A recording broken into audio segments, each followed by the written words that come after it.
Hi friends, my name is Emily and welcome back to my channel. Today I'm going to be sharing with you a piece of the no-buy-year strategy that I've set up for myself. I gave myself a couple of rules that give me a little bit of wiggle room.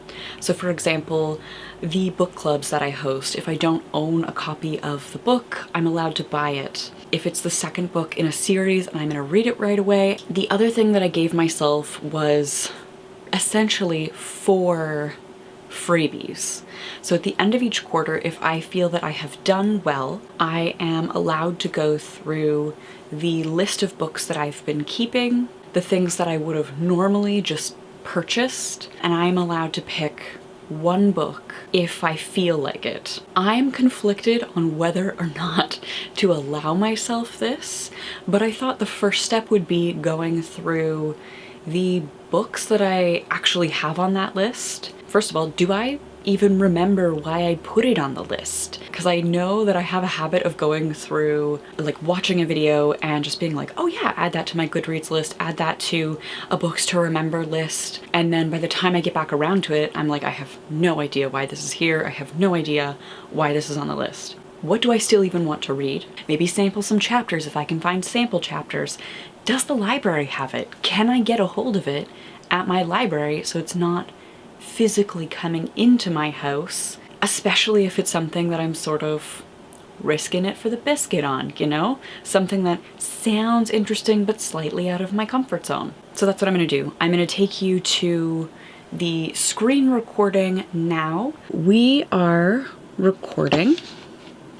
I'm going to open up to my Amazon. So I don't use Amazon to buy books. I'm a former Indigo employee. I'm kind of a little bit brand loyal to the place where I still have friends working, but I do like the Amazon wishlist format, the ease with which I can add things to this list. I like that it's visual without me having to do a lot of work. Like I could do this in Notion, but I have to do some of the legwork then. I could do this in Goodreads or I guess Storygraph, but it's just, this is where all of my brain already was before I stopped buying from Amazon. Let's look at this list. So the first thing I have here is Scarborough by Catherine Hernandez. This is on my list for multiple reasons. So this was recommended to me by one of my coworkers at Indigo, a former Indigo coworker. She emailed me and she was like, oh my gosh, Emily, you would love this. I just read this. I think this is totally up your alley. Find a copy of this, get it in your brain. And at the time, if you look September 2021, that's last year before I started the no-buy year, this was out of print at the time. I couldn't find it anywhere in print. Now, it's one of the Canada Reads 2022 shortlist contenders and it is back in print. It is back available to purchase. So I moved it from my Emily's book list, my default list of like random shit that I'm sort of keeping track of, to the actual Q1 wish list. Let's open that up. And how do I want to do this? Do I want to go through each one and we learn about it together, or go through the list? Let's go through the list and see if there's anything that I can eliminate. Scarborough is definitely one that I would love to read. However, do I need to buy a copy, or because it's a Canada Reads, will my library have it? Maybe that is a thing worth looking into. The Book of Form and Emptiness by Ruth Ozeki. So Ruth Ozeki wrote A Tale for the Time Being, which I loved. I recently saw Lena Norm's video about the Women's Prize long list, and she read the blurb and the first line, and I heard her do that and I was like, ooh, I would like to get on that. The only thing is, I saw Lena hold this book up and it's a chonker. I have a tendency to accumulate chonky books and not read them. Am I setting myself up for failure if this is my purchase? You know? Tides by Sarah Freeman. I didn't leave myself a note. I have no idea what this is. So let's open that up in a tab and we'll definitely, I guess we'll have to investigate it now because I don't know why it's on the list. From an astounding new voice in Canadian literature comes an intoxicating, compact novel about a woman who walks out of her life and washes up in a seaside town. After a sudden, devastating loss, Mara flees her family and ends up adrift in a wealthy seaside town with a dead cell phone and barely any money. Mired in her grief, Mara reaches from the outside world. Whoa, I'm good at reading right now. Mara detaches from the outside world and spends her days of self-imposed exile scrounging for food and swimming in the night ocean. Why? Why is this on my list? So I have no idea where this recommendation came from. Confronted with the possibility of connection with Simon and the slow return of her desires and appetites, the reasons for her flight begin to emerge. Okay. We need to look at this on Goodreads because I don't quite know what to make of that. Oh, did I need to provide you with more information than Tides?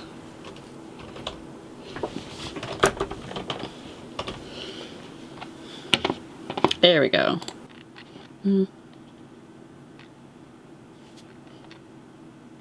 To be honest with you, I have no idea why this is on the list. It sounds like something I could definitely get into, but I don't know. So I'm probably going to hold off on that for now, and we'll move it to just the general book list to keep an eye on. So the next book I have here is Moon of the Crusted Snow, which I have looked at before. I believe last year it was my city's community book club book at some point. Like, it was always available in any format. Like, there was no waiting. There was always a skip the line copy through Libby. But I heard Sana talk about it. It's one of her best books of 2021. She described it as apocalyptic. What happens when an indigenous community who has just gotten used to modern features like the internet and electricity suddenly loses this, alongside the rest of the world losing this. This still very much appeals to me. It's also not a chunky book. Like, I have seen it. It is a petite book. So it wouldn't end up perhaps abandoned the way the Book of Form and Emptiness might end up abandoned. Then I have Lesser Known Monsters of the 21st Century by Kim Fu. I really enjoyed Kim Fu's other works. I have read both of her novels. For Today I Am a Boy, and then I think it's The Girls of Camp something, and those are both really good. Now, I also really love Coach House Books. They are a smaller publisher in Toronto. I've heard Kim Fu speak. There's a lot of things going for it here, except for the fact that this is a short story collection, and I often don't get along with short story collections. So I've added this to the list, but I think I'm actually going to remove it. I don't think I would be setting up myself for success with this book. The Uninvited was recommended by Amina. Amina is one of my patrons, and I think I have actually looked at this before. I think this was on one of the many lists when I was looking for women's horror. I believe it is a ghost story, so this is very much I'm interested in this. Then we have Dark Archives, a librarian's investigation into the science and history of books bound in human skin by Megan Rosenblum. This, do I need to tell you why? It's librarians, library science, books bound in human skin. It checks a lot of my boxes. I'm very interested in the death industry. I'm interested in our culture and our thoughts on death and books bound in human skin. Please tell me more. I would like to learn more. The Magic Toy Shop by Angela Carter. I can't remember why this came up. One night, Melanie walks through the garden in her mother's wedding dress. The next morning, her world is shattered. Forced to leave the comfortable home of her childhood, she is sent to London to live with relatives she has never met. This classic Gothic novel established Angela Carter as one of our most imaginative writers and augurs the themes of her later creative work. So I think this probably just fits with my interests. Now, I don't have a particular calling for it at this moment, but I am going to put it on the Women in Horror list because I feel like it's not quite women in horror, but I can see it sort of bordering on that with what Angela Carter writes. So I have here also A Marvelous Light by Freya Marsk, recommended in the YouTube comments by Jacqueline, and the keywords that I pulled out were magic, murder, and queerness. So let's open that, because that is not very helpful to myself. Oh, 2022 Romantic Novel Award in Fantasy. Red, White, and Royal Blue meets Jonathan Strange and Mr. Norrell. Okay. Robin Blythe has more than enough bother in his life. He's struggling to be a good older brother, a responsible employer, and the harried baronet of a seat gutted by his late parents' excesses. When an administrative mistake sees him named the civil service liaison to a hidden magical society, he discovers what's been operating beneath the feet. Ooh, okay. Robin must contend with the beauty and danger of magic, an excruciating deadly curse, and the alarming visions of the future that come with it. Not to mention Edwin Corsi, his cold and prickly counterpart in the magical bureaucracy, who clearly wishes that Robin were anyone and anywhere else. So maybe we have an enemies to lovers trope here. A Kata woman I need to remove from this list because I haven't read the next book in this. This is the third book. I haven't read the second book, so let's just put that as something to keep a pin in. Where the Drowned Girls Go, I almost pre-ordered at the end of December because it came out like January, like right at the beginning of January. It was sitting in a cart for a while, but I knew that I was leading up to the snow by year, so I decided not to pre-order it and sort of cheat by ordering it at the end of December. Gwendy's Final Task, again, I'm very interested in this one. I read the first two at the end of December and loved it, so I'd love to see how this concludes. A Prayer for the Crown Shy doesn't need to be on this list because it would be a pre-order. It's not something that I would read right away, which sort of breaks my rules. I have sort of decided to stop pre-ordering things because by the time the pre-order arrives, often I am not in the mood for it anymore. So this is actually more of a, with July, that would be an end of Q3 treat. Like if I feel like I've still done well with the snow by year, July would mean this would be on the list potentially for July, not right now. So I am going to move that as well. And then Crimson, again, I saw Jen Campbell talk about, and she described it like she said a reductive summary would be Greenlandic Sally Rooney. And I have been chasing the feeling of reading normal people and falling in love with normal people for a while now. The keywords that I pulled out of Jen talking about it were queer, sex, and Greenlandic. So I am quite tempted by this one. It's one of those things where normally I would just be like, oh, well, I'll throw 2 in my cart, but that's literally not how this works, right? Okay, this, I feel like I can definitely get a copy of Scarborough at the library. Let's remove this from the list. Ruth Ozeki. Can I get a copy of that at the library? Let me take a look at Libby right now, off screen, because I don't have Libby on desktop. Okay, so I am going to place a hold for the Book of Form and Emptiness right now. I'm going to get on that wait list. I'm going to remove this from my list. Let's look at, because like I'm limited by what my library has. I know Moon of the Crusted Snow is available. I could start listening to that right now. So let's remove that. I know the library's not going to have Dark Archives. Let's see. A Marvelous Light. Does the library have this? Ooh, it does. Okay. Huge wait list, but I'll place a hold. This also sounds like the type of thing that could be good as an audiobook because it's like romance fantasy.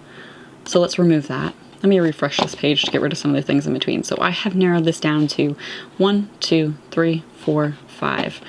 Okay, out of these, The Uninvited fits with a reading project, so I am going to move it to, oh, it's already on that list. Okay, so then let's remove it. Can I get Crimson on Indigo? Where I will be buying from, as a former Indigo employee, that is where I will be buying from. So that might answer my question. Indigo has really bad search functionality, however. Can I only get this through Amazon? Correct. Okay, so I would have to buy through Amazon, or I wonder if the book depository. No, the book depository is Amazon. Yes. Okay, so Indigo does not carry Crimson. I have to think about how I feel about the book depository, and like, I know Indigo will have both of these, so let's look at Dark Archives. This could be the choice, you know? This is out of stock at Indigo, so my only option would be buying it from Amazon. Okay, we're gonna save this. Part of me really wants to put Crimson on this list. Effortlessly cool, funny yet sad, breezy but thoughtful. This is an edgy and unputdownable work of modern literature. There is no faking the feeling of honesty on each page. Can I sample? I don't think I've ever thought this hard about purchasing a book. Do you know what I mean? Like, I'm allowed only one. And now I'm like, could I easily buy all three that are left, right? Like Crimson, I'm seriously considering. The Seanan McGuire, I'm considering. And Gwendy's Button Box, I'm considering. Like, very seriously. Could I buy all three in like a flash? 100%. But to pick one? Ooh, for some reason, the pressure to choose one and to have it be like, this is the book that you chose. This is the one that, like, out of everything that you collected in the first quarter of interest, this is the one that you want. I hate it. For some reason, it feels so much easier to buy two. And there's something maybe to be thought through there. Like why is this single book so hard to choose? Let's look at some Goodreads reviews of Crimson, because maybe that will help. Engaging, stylistic, stream of consciousness contemporary story. I don't love stream of consciousness style stories, depending on how they're done. Oh, hang on. Does Indigo just have a different title? Highly acclaimed. Yeah, this is it. We just have the other title. Okay, update. I've been reading the sample of the Google book, and I don't know if this is going to work as well for me. So I have been looking at the Google book, and I've sampled a little bit of the stream of consciousness, and I feel like it's a little bit riskier than what I want to do. If I'm in a haul a book, I want it to be one that I'm super excited about. I'm gonna read right away. I'm gonna devour. I'm not gonna struggle with. So I think the book that I am going with is Seanan McGuire. I think I've picked the book. I don't know why this feels like such a big decision now, but I think Where the Drowned Girls Go by Seanan McGuire is a book that I'm excited about. I want to read. I want to own a physical copy of, because I love that series. I will probably cut to like editing Emily, because by the time I edit this, I will have probably made this decision. So I did actually purchase Where the Drowned Girls Go by Seanan McGuire. It has arrived and it is going on my April TBR. I have filmed a video for that already, and obviously this book wasn't on it because of the order that I did this in. I do have some thinking to do about whether or not this quarterly treat is something that I want to continue with this no buy year. I did decide to treat myself this quarter. I felt like I did a really good job of sticking to my goals, reading what I owned, and so I did decide to purchase a book this quarter. Maybe next quarter I won't. You know, you watched me place a lot of library holds this month, right? So if I end up reading just all borrowed books and nothing is coming off the physical TBR, maybe I don't get a book at the end of the next quarter, right? So like, I'm very much going to assess at the time. I did enjoy going back through the list and sort of thinking about what I had like gotten excited about enough to put on a wish list. And I think it was interesting to like really slow down and reflect, because in the past, those 100% would have been books that I just threw in a cart and then impulse bought, right? Like I learned with this exercise, with practicing this, Crimson was not exactly what I thought it was, just in terms of the writing style, its stream of consciousness. And I probably just would have impulse purchased that without sampling it and maybe have really struggled with it. So I think this is good. You know, I think maybe one day when there is less like physical stuff that I'm just warehousing that's unread, maybe I will take risks like Crimson. That's where I'm at. I'm glad I'm doing this. Before we go, we have to thank my patrons who make videos like this possible. I really appreciate the work that they enable me to do. In April, I am hosting a book club. It is a small drop-in book club. The book that we are reading is A Room of One's Own by Virginia Woolf. The suggestions for that book club come from my patrons and are voted on by my voter patrons, and that is what we have chosen for April. The live stream for that is open to everyone, and I will be hosting that on the last Saturday in April. All that being said, thank you all so much for watching. I hope you are doing well, that you are staying safe, and I will see you again soon with another video. Bye!